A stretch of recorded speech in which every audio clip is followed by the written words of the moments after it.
Hey, everybody, welcome back. This is Camilla Essick. I'm host of the Speaker Podcast. This is the podcast where innovators and critics connect. What I need you to do right now is hit that notification bell and subscribe.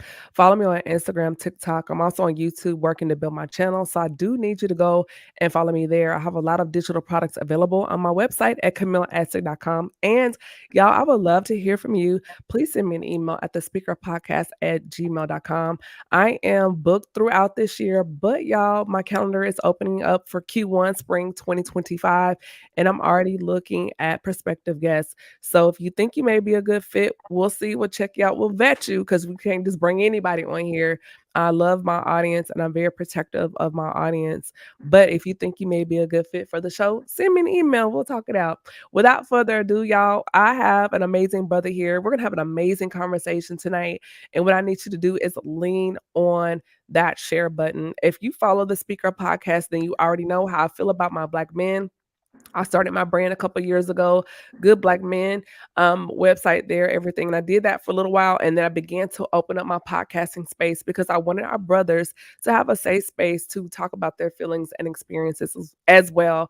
And you can actually catch a full playlist of those conversations on my YouTube channel. So just go to Camilla Essick on YouTube and you'll see all the different playlists.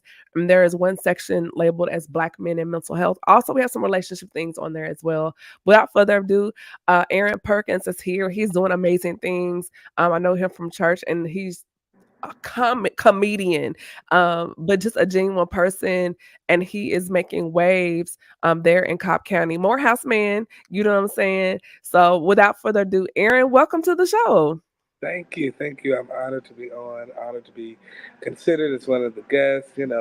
Camilla's had everybody. I've seen her have everybody on this show. I'm like, ooh, she gonna call me one of them great days. And I What they say made your it. name was in the wind. My name is, I said, listen, and I made it today, so I'm excited about that. I think it's gonna be a great show. I'm looking forward to it. Like she said, if you haven't already, you need to lean on that share button, tag somebody, share it to all your groups, text it to somebody, then comment and said you did it, and we gonna have us a time tonight. Yes. So those that know you from a ministerial standpoint, but out in the marketplace, let the listeners and viewers know a little bit about who you are and what you do.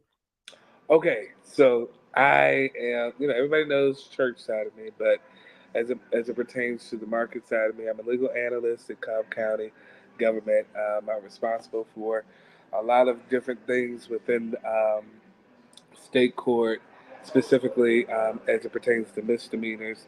And so I work diligently there. But aside from that, I do a bunch of things, for the community. So I've grown up being a part of a community organization by the name of Great Shepherd Outreach. Mhm. And that's my godfather's organization.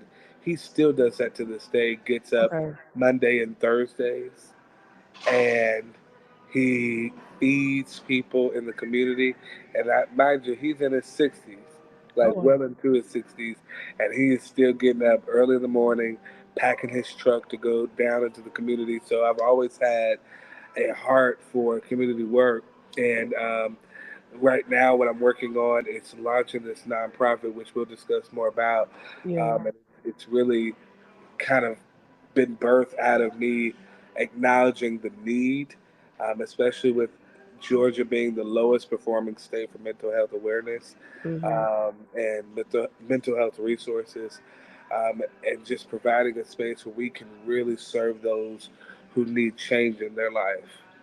Well, I did not know that, and one of my spaces within my podcast, I am a mental health advocate, so I definitely wanna bring you back to dig deeper into that, but it also ties into our discussion on tonight, particularly with the Saving Our Sons initiative, and before we hop in that, I want to kind of give some context as far as what the demographic is experiencing there, particularly across citywide in the Atlanta, Georgia area, and just as us within the culture. We see a lot of Black boys that grow up without fathers. So what have you seen down the road as far as long term from a legal standpoint, the impact of not having that strong male presence in a child's life, particularly for young boys?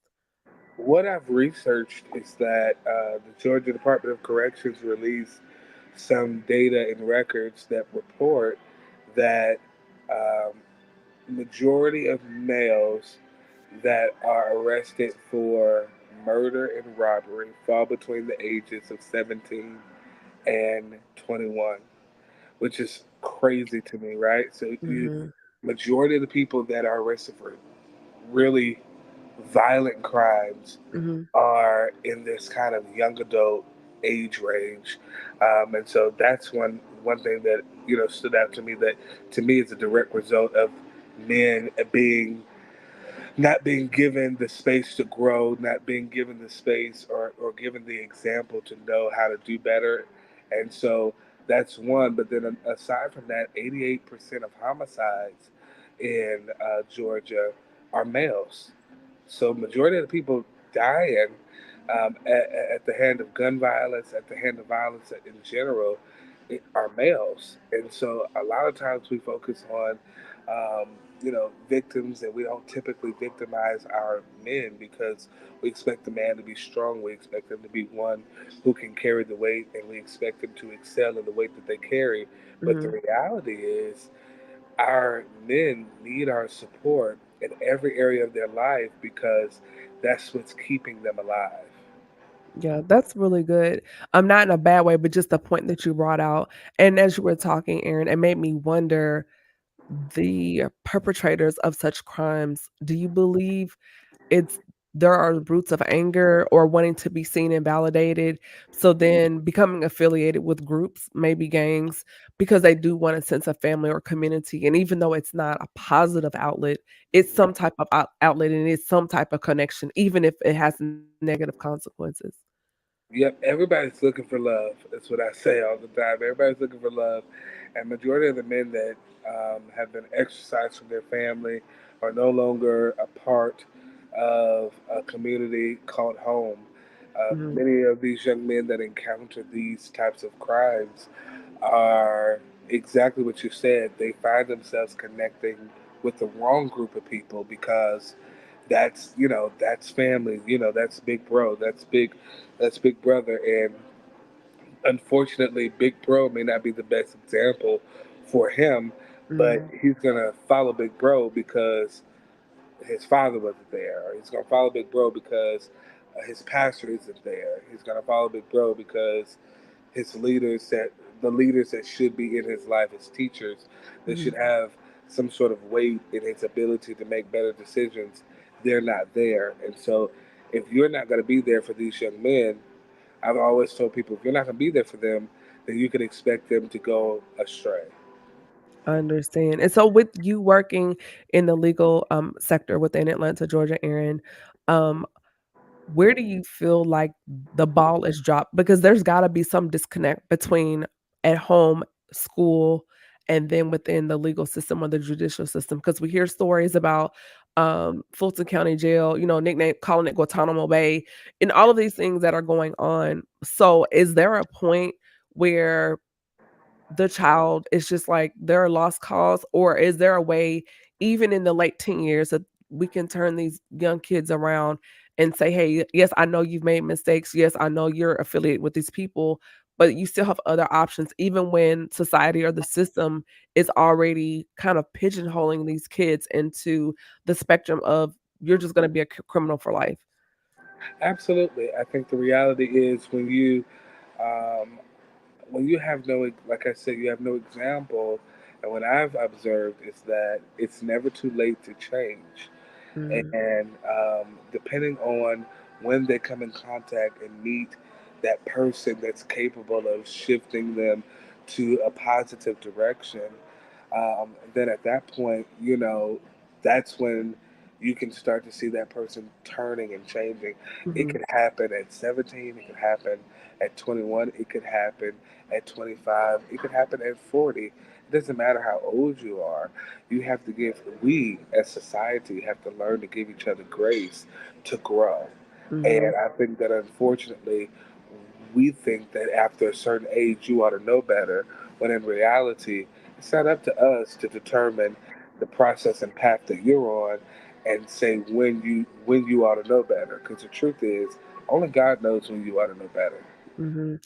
And does that also come with exposure, giving the child, Definitely. exposure to other resources and opportunities? A lot of statistically, a lot of kids never travel outside the 285. They've never been outside of their zip code before. So in their mind, that world is what it is, not Right. realizing you have so many options, so many opportunities, but it takes one person to show them another option. And I think too, I've spoken with educators um on my podcast as well when they're dealing with kids and parents and the parent not showing up to PTA. You're just sending them on to school and just saying, "Oh, well, it's the teacher's responsibility," when there really should be a village mentality about this. So, what do you say to parents when they are dealing with a child and you see their son or daughter going down this path? What resources does your organization have to assist the parent when they're feeling frustrated and not knowing what else to do? The biggest thing is we believe that you should affirm the potential until it progresses, Mhm, right? And so we are constantly working, and we're currently working on different affirmative um, packages that we can provide to parents so that when they go home, they can continuously affirm the potential within their sons, the potential within their daughters. And the reality is, many parents miss that affirmation piece, and we're talking to them mm, like they're our friend. We're talking to them like they're less than. If they make a dumb decision, then we're calling them stupid, or we're calling them less than, and they're mhm, not realizing that their words have power. As a parent, you have the ability to literally navigate the path that your child can take. I'm not saying that there are not some kids that will veer off from the path that you initiate, but you also have to be willing to go through this life, this journey with your children. You have to realize that it's mhm. not the same struggles that you had growing up. Some of these struggles are different, and I'm not in the business, and I've always told people, I'm not in the business of comparing struggles. So Right. when your children are coming to you with the things that they're dealing with, the reality is you need, and I suggest that you would impart wisdom into them and affirm them rather than tell them, boy, you have no idea what struggle is. Because the Yeah, truth is, many kids do know what struggle is. they It do. may not be their mother's struggle, it may not be their father's struggle, but they do have a struggle of their own and they need support to get through that struggle. Absolutely. I think a lot of it has to do with socioeconomic dynamics now versus what you and I dealt with at that same age. You factor in the age of information and technology, AI, the cell phone, which has tremendously shifted the trajectory as far as cyberbullying pressure. You know, we see these social media challenges, many of them which are also have a criminal element to them because they see this trend, well, if I do this, I become famous, money, because the influencer, we're in the age of the influencer. So I absolutely agree with that.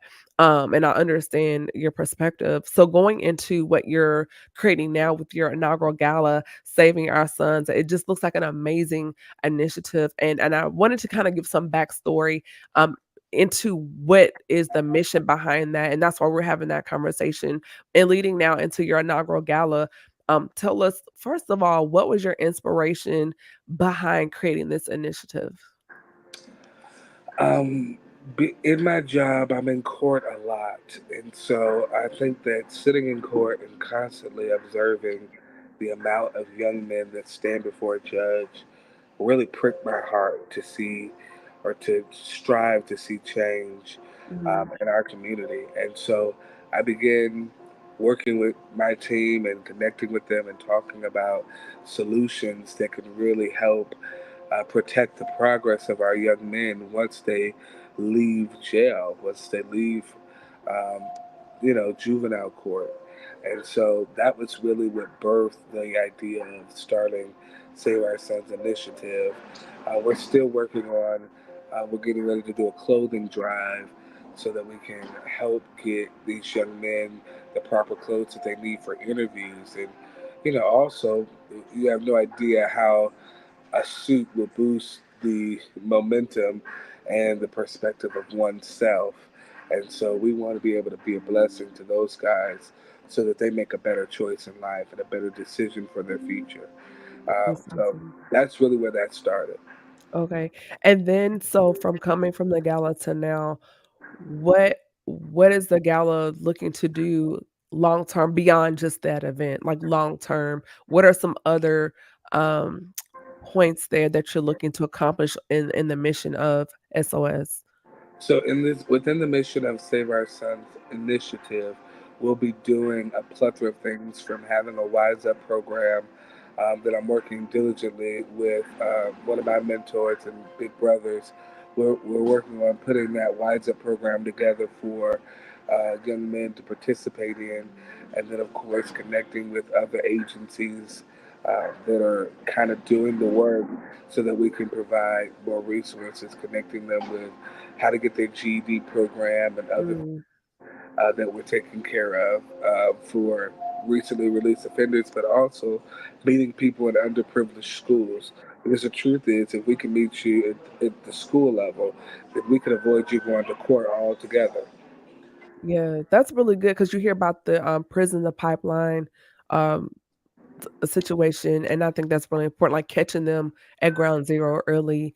I really love that, and so I was looking at some of your information online. So can you tell us a little bit more about, when, where, and even some insight on the panelists, listed for this great event? Sure. So it's going to be 2150 New Market Parkway, the M3 Center.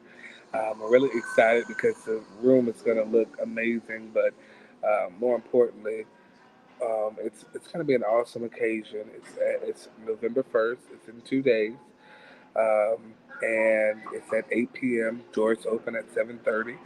I'm excited because we're now at the point where we only have 20 tickets left, and Wow. so if you don't have your ticket, you need to get your ticket now. That's really important. But aside from that, the those that are being honored, we're honoring a judge, Judge Carl Bowers, who's been so instrumental in the lives of those who stood before him in his courtroom.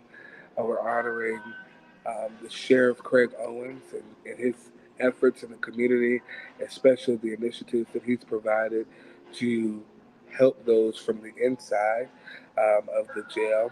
And we're also going to be honoring Dr. Ilya Davis, who works so diligently at Morehouse as a philosophy professor, and he Mhm. also works as the dean of student affairs, one of the deans of student affairs.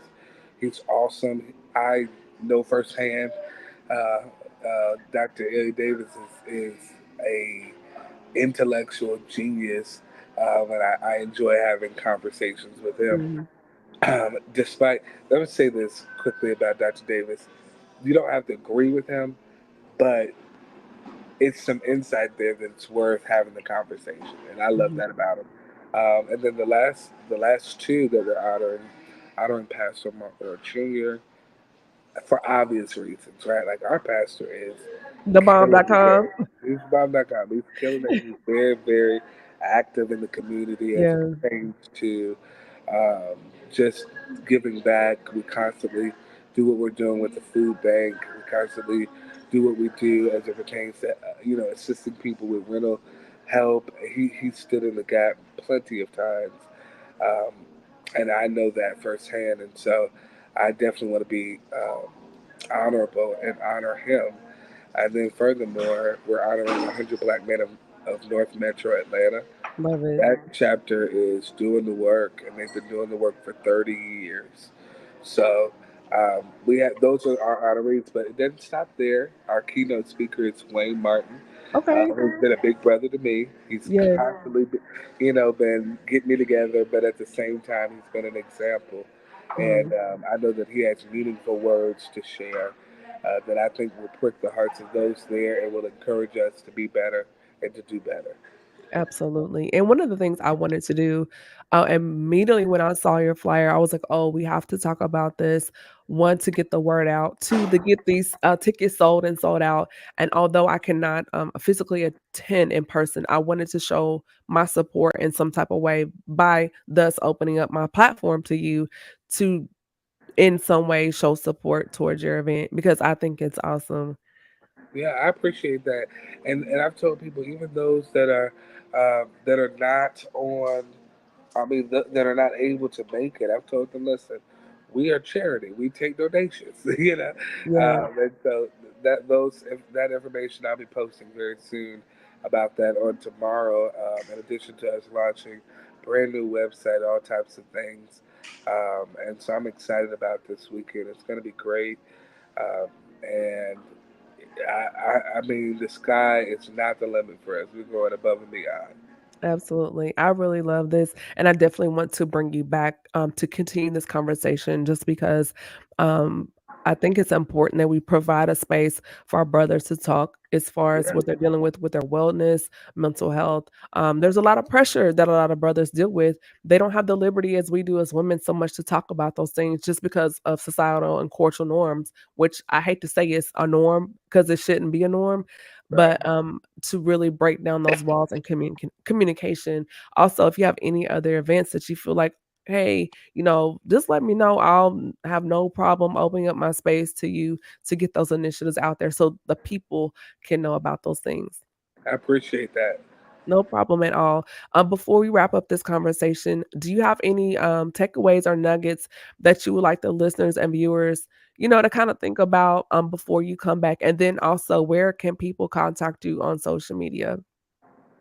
Okay, so takeaways. First of all, I want it to be very clear what our mission is, and you know, that is to protect the progress of those that have potential and that need support, especially young men and that are recently released from jail, and young men in school. But in addition to that, we're also going to be advocating for a series of things to progress in our communities.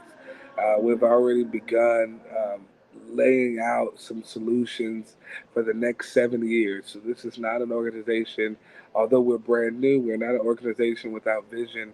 We have an extensive plan to meet the needs of the community and to continuously advocate before our local government for the things that we know the community deserves and Mhm. we know that the community needs. That's the biggest takeaway. Also, you can meet me um, at Eynn Perkins on Instagram, Eynn Perkins on Facebook. But aside from that, um, you can visit my website, erinperkins.org. And then really soon we'll be releasing ppagency.org to the public, and you'll be able to go on there and see more about the nonprofit as well. Awesome. So that's our. And then last thing, if you want to give, if you want to donate, you can do that uh, directly to the nonprofit via Zelle or Zephy. You can do Zelle. It's info at ppagency.org. And Zephy, you can just search Progress Protection Agency Incorporated. Awesome. And then also with Saving Our Sons, will you all have any social media presence like an Instagram? And the reason I'm asking is because I want to follow and also be able to share with my listeners and viewers as well. Yes, so very soon I'll be releasing, excuse me, I'm sorry, PP agencies. It'll be at PP agency, but I'll be releasing that on social media very soon. I haven't. I've been reluctant to do it because, to be truthfully honest, I hate the idea of starting at ground zero on social media since Mhm. it takes so long to build it. Yeah. But it is necessary for it to be separate from mine, and Mhm. so I'll be doing that very soon.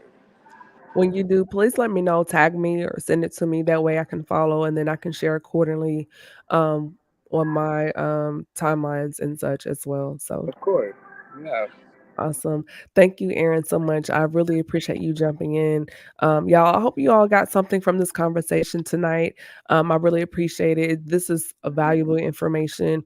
If you haven't done so, if you are in the Atlanta area and you're able to attend, please go to Erin's page on Instagram, hit the link in his bio, get your ticket, and be there 8 p.m.